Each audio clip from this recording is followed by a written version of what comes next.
rekan-rekan semua, saya Poppy, yang pastinya kita akan membahas tema yang sangat menarik nih ya, dengan narasumber yang juga sangat luar biasa gitu ya.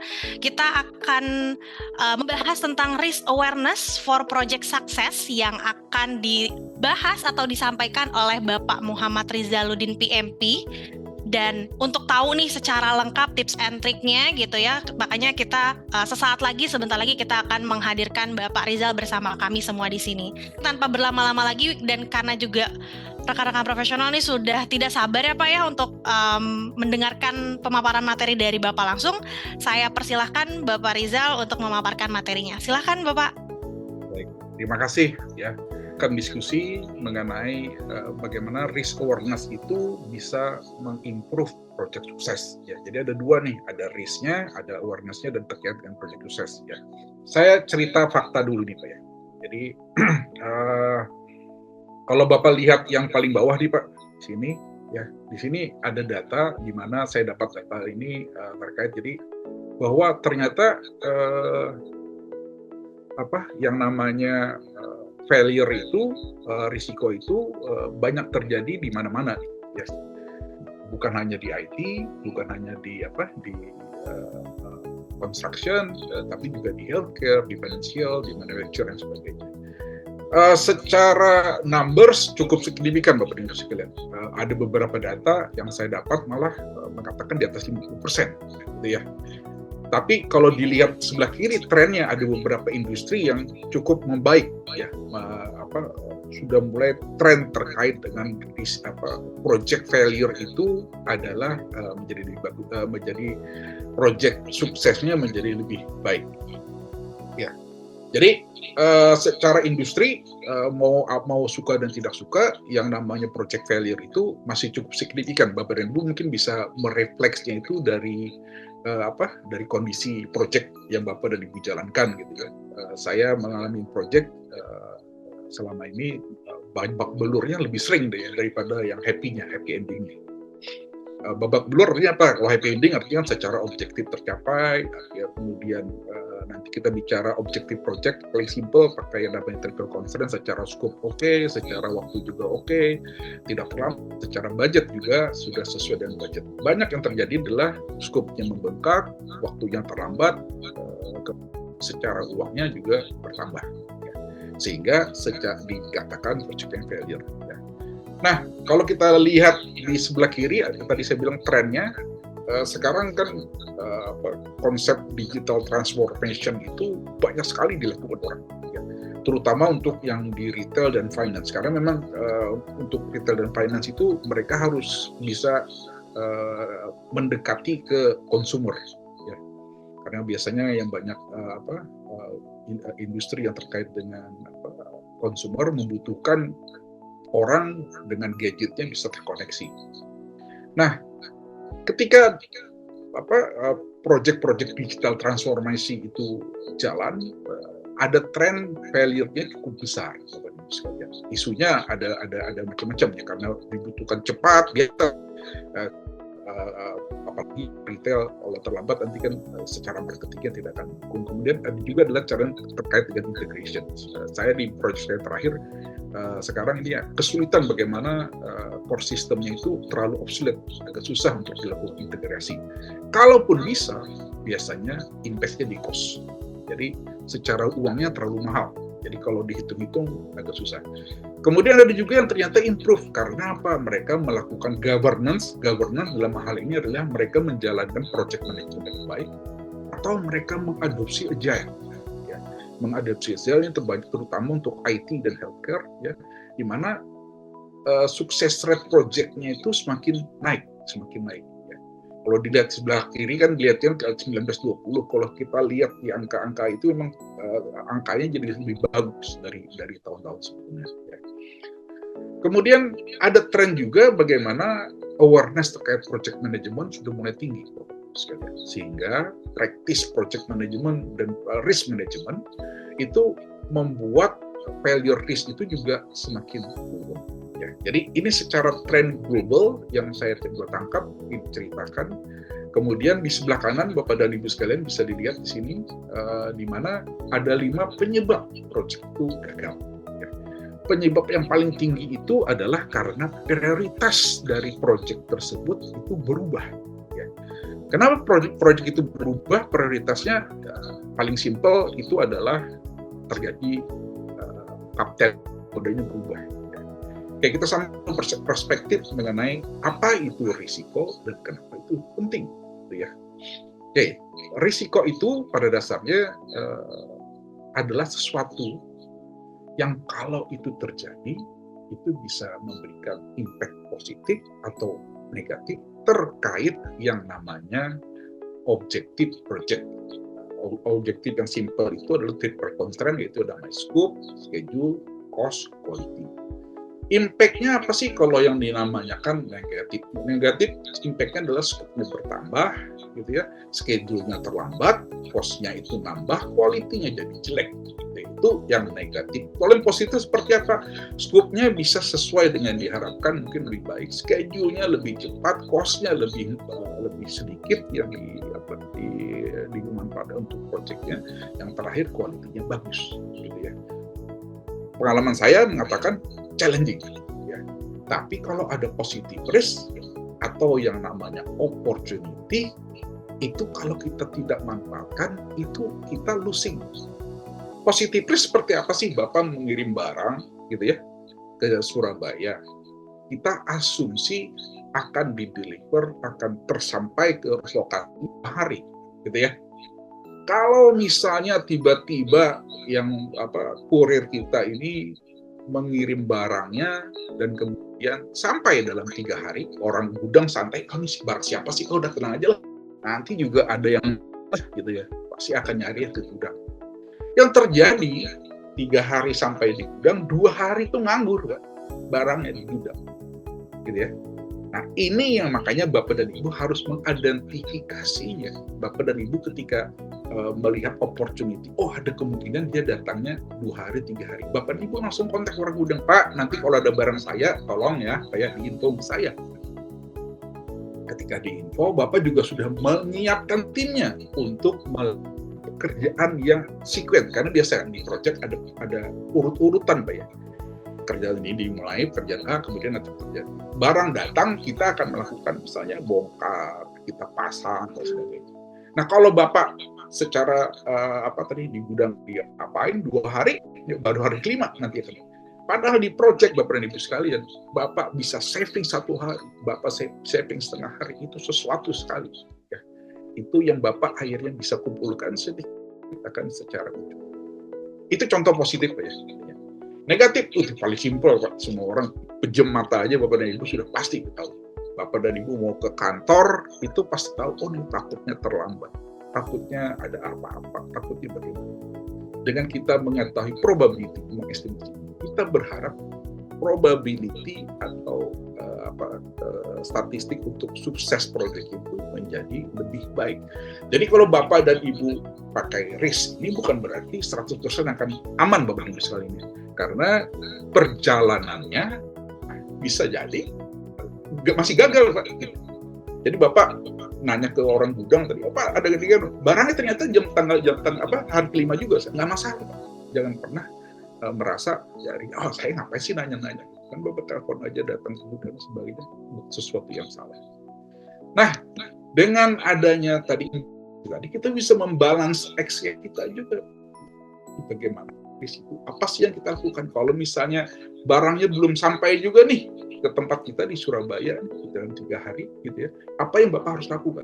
Orang resource-nya bisa rilis untuk pekerjaan yang lain dan sebagainya. Jadi Bapak dan Ibu bisa men-trackingnya ya, sesuatu yang terjadi dengan risiko, sehingga diharapkan nanti proyek suksesnya menjadi lebih baik gitu ya.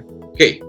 Nah, ini adalah beberapa faktor yang bisa mengimprove yang namanya proyek sukses. Tadi kan salah satu faktor proyek itu fail itu karena objektifnya tadi tidak jelas. Di sini Bapak dan Ibu diharapkan bisa well-define project objektif. Well-define-nya itu bentuknya apa sih Bapak dan Ibu? SMART. Ya, ada yang ingat Bapak dan Ibu sekalian? SMART istilahnya ya, jadi spesifik, ya, measurable, ya, terakhir itu T itu adalah time bound ya. Jadi Bapak dan Ibu harus bisa mendefine project-nya itu agar supaya bisa terukur, spesifik, ya. Ada time bound, waktunya terbatas, ya, relate dengan kita, ya, supaya membantu Bapak dan Ibu bisa menjadi nyaman. Dan dia harus well define objektifnya. Bapak dan Ibu pastikan juga bahwa itu sesuai dengan strategic goals dari organisasi, Bapak sekalian. Jadi kalau Bapak dan Ibu terlibat dalam project, Bapak dan Ibu menjadi ini project saya sukses, impact-nya apa ya ke organisasi saya, gitu ya, ke strategic goals organisasi saya. Kalau Bapak dalam masuk ke strategi organisasi yang sangat penting, biasanya proyek itu akan dalam pantauan yang sangat ketat dari direktur level, gitu ya. Jadi Bapak bisa melihat sih, kalau misalnya proyek Bapak dan Ibu nggak pernah ditanyain direktur, gitu, nggak pernah ditanyain atasan Bapak dan Ibu sekalian, udah pasti nih bisa jadi nggak ada hubungannya sama strategic goals, gitu. Oke, kemudian yang kedua adalah strong project leadership. Ya. Dengan tadi objektif yang tepat sesuai dengan goals organisasi, ini mau nggak harus ada nahkoda yang sangat baik, yang sangat bisa memberikan guidance, arahan kepada timnya ke arah yang baik, ya. Karena kalau dengan leaders yang tidak baik, ya, yang terjadi adalah biasanya agak chaos, ya, agak chaos, ya. Jadi siapa saja sih leadership di project itu? Pertama PM-nya, kedua adalah PMO-nya, biasanya yang terkait, karena PMO dan PM biasanya ada keterkaitan. Yang ketiga adalah sponsor, ya, karena dia yang biasanya mendrive, meng-guide project-nya dan tim memastikan ke arah misi dan objektif dari project dengan baik. Ya.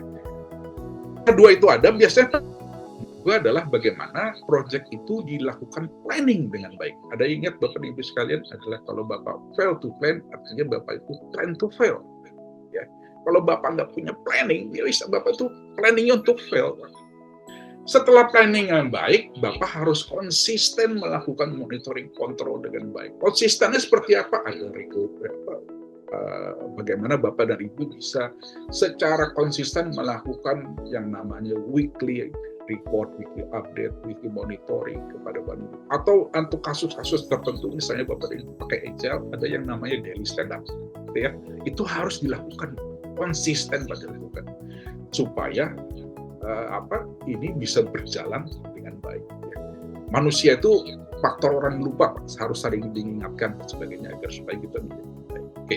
Nah, kita tadi objektifnya sudah oke, sesuai dengan strategi, leadershipnya sudah oke, kita bikin planning, kita konsisten. Ternyata ada faktor lain yang butuh juga Bapak dan Ibu sekalian, yaitu bagaimana Bapak dan Ibu bisa meng-engage yang namanya stakeholder.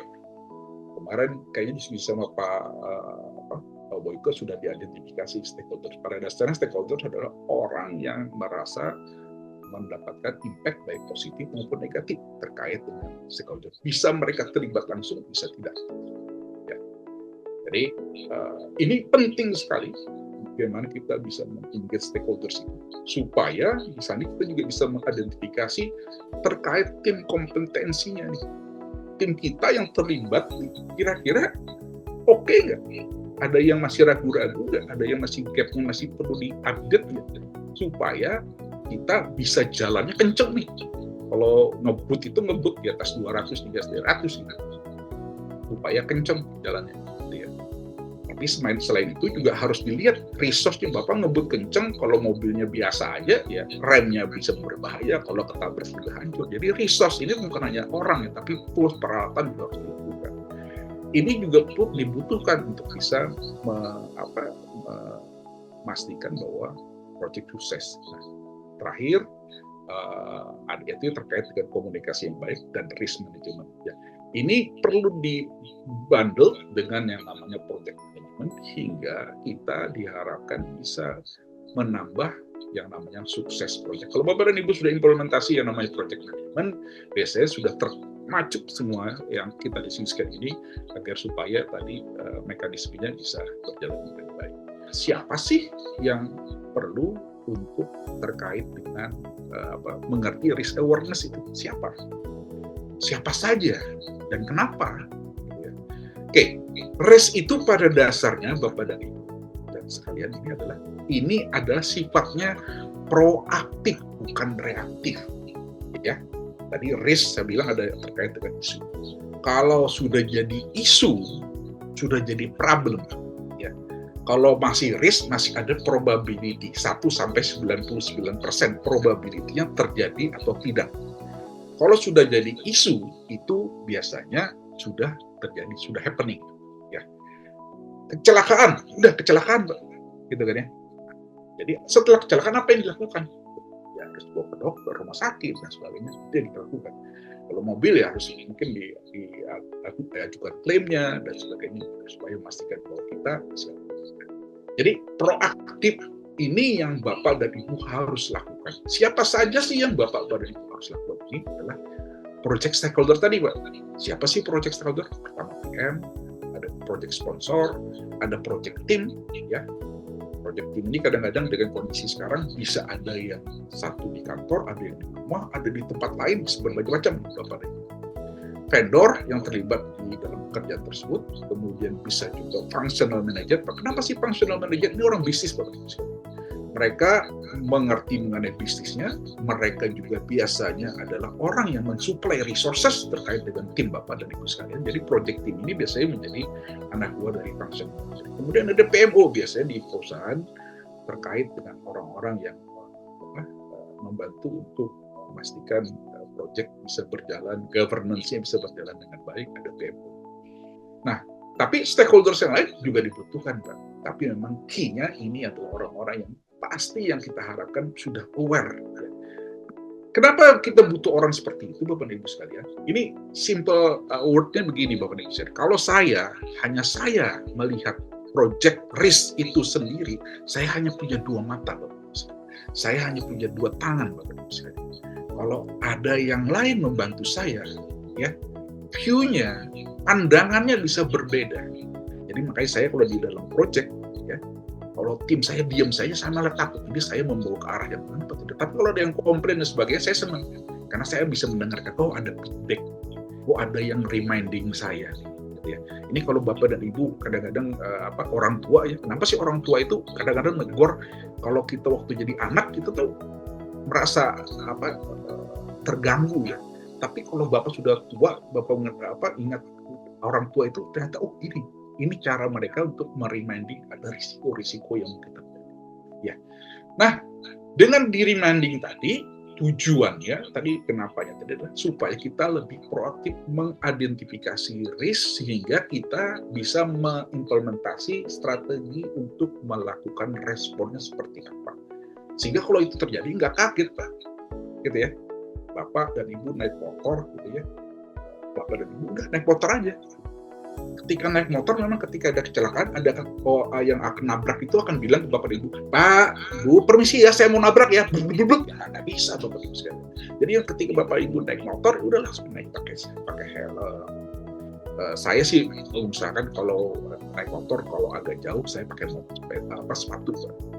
Karena kaki itu adalah daerah yang agak susah kalau diganti juga agak susah ganti. Kemudian ya pakaiannya pakaian yang cukup lah untuk bisa kalau jatuh juga masih aman. Kalau pakai celana pendek, ya gaya sih betul. Ya, tapi kalau kena jatuh, Pak, kenanya kulit. Ya. Nah ini jadi proaktifnya kita sudah mengidentifikasi ada kemungkinan terjadi. Kemudian kalau tadi meminimasi impact tadi makanya kalau kena pakai helm, kalau jatuh, ya insya Allah dengan helm yang baik harusnya bisa mereduce terjadi impact. Ingat Bapak Ibu paling simpel Bapak Ibu sekalian kalau di kantor itu adalah melihat yang namanya spectacle. Jadi alat untuk pemadam kebakaran. Kalau terjadi kebakaran Bapak Ibu sekalian. Ya. Kenapa yang terjadi? Ya udah, tapi dengan adanya peralatan itu mengurangi karena kan nanti dibasahkan, mengurangi impact terkait dengan risiko yang mungkin terjadi. Nah, dengan melakukan tadi proaktif tadi diharapkan suksesnya ini menjadi lebih besar probability-nya. Dan biasanya juga diharapkan ini terkait dengan compliance yang mungkin terjadi di perusahaan-perusahaan karena ada permintaan regulatory dan sebagainya, standar diharapkan. Nah ini yang perlu dilakukan. Bagaimana sih kita bisa meraise awareness ini? Saya ambil gambar sepeda ini, Pak. Bapak dan Ibu di sini mungkin ada yang ingat ketika kita belajar sepeda. Belajar sepeda itu akhirnya memang banyak orang akan mengalami jatuh, gitu ya. Orang akan mengalami bagaimana pengalaman sepeda dari ban 4 menjadi ban 3, kemudian menjadi ban 2. Kalau zaman sekarang nih Pak, anak-anak sekarang kalau Bapak lihat ada sepeda yang tidak ada pedalnya Pak. Anak kecil itu diajarin untuk dia mencoba menjaga balance-nya Pak. Gitu ya, agar dengan dia balance begitu jadi lebih mudah. Tapi kalau Bapak ada pedalnya kan susah ya akan mencari balance. Jadi tujuan pertamanya itu adalah balance itu. Nah, ini kita relate dengan yang namanya risiko tadi. Bapak bisa bayangkan saya belajar sepeda dengan membaca. Saya belajar sepeda belajar berenang dengan hanya membaca saja, mengawasi Bapak aja. Nggak bisa Pak, harus nyebur Pak. Harus nyebur, terlibat langsung dalam yang namanya proses risk ini. Jadi Bapak involvekan orang stakeholders yang terkait tadi untuk mereka, yuk identifikasi dong risikonya, yuk kita assess dong risikonya, yuk kita identifikasi plan responnya, yuk kita monitor kontrol. Ya, karena dengan begitulah Bapak dan Ibu tidak ingat lagi itu bagaimana susahnya belajar sepeda, gitu ya. Tidak ingat lagi bagaimana belajar berenang, gitu ya. Saya belajar berenang, kelelopnya lumayan banyak. Gitu. Jadi prinsipnya adalah kita ikutkan mereka untuk belajar. Sehingga nanti kalau Bapak bikin training, workshop itu cuma pengantar aja. Kan? Karena kalau setelah itu Bapak dan Ibu juga bagaimanapun juga orang kadang-kadang lupa. Ketika saya di project SPB itu yang kita lakukan ada hands-on training. Jadi ada shadowing, ada tim kita yang sudah pengalaman membantu tim yang baru belajar untuk mereka belajar terkait bagaimana sih melakukan instalasi konfigurasi SPB. Karena di SPB itu banyak tantangan yang kita lakukan. Ketika saya mengurus project FTTH, fiber optic, tim saya juga kita coba bagaimana sih pengajaran mereka agar supaya bisa belajar dengan baik. Nah, kita juga memaintain terkait risiko. Jadi kita identifikasi risikonya, kita sambil belajar nanti kita identifikasi ada apa, ada perubahan apa nih. Ketika saya ada proyek DTTH itu salah satu yang kita ceritanya kalau Bapak terkait dengan project offset line biasanya adalah terkait dengan ormas. Bagaimana kadang-kadang Bapak masuk ke suatu daerah nggak ada hubungannya sama mereka, Pak. Mereka puasa area aja kan. Mereka bukan yang punya lokasi, ya, bukan punya tanah, tapi mereka menguasai area itu.